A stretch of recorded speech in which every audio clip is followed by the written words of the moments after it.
Good morning! Welcome to Mangkalas Kitchen again. Ayan, naggisa na tayo dyan guys ng sibuyas kamatis. May konti tayong karne dyan. At ang ating lulutuin ay ayan, pinakbet guys. Gulay-gulay si Mangkalas. Ayan, pinakbet. Hindi ko na pinakita sa inyo ang paggisa at madali lang naman yan. Ayan. Lagyan natin ng kamatis, sibuyas, bawang. Madalian lang naman to guys ang ating mga niluluto para sa ating lunch. Ayan, lagyan natin. Mga 1 kilo lang yan guys na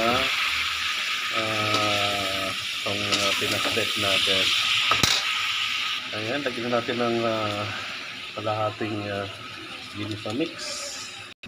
Wala akong bagong isda guys, so ito lang, lalagyan natin ng half spoon ng ayan, alamang. Tama na yan at medyo bawal din sa akin yan. Magkaroon lang ng lasang alamang guys.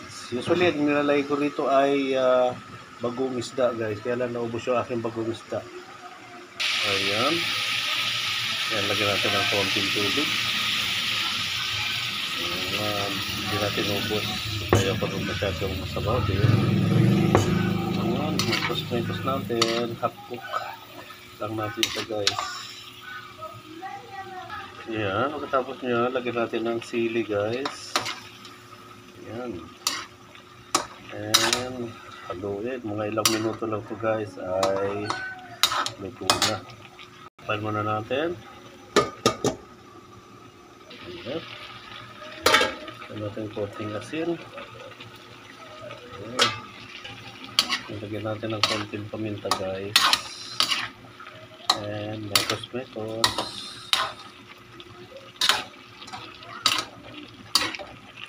Gusto natin ay half cook lang. Mga ilang minuto pa to. Ayan, sasandok na tayo ng kanin guys. At ako'y gutom.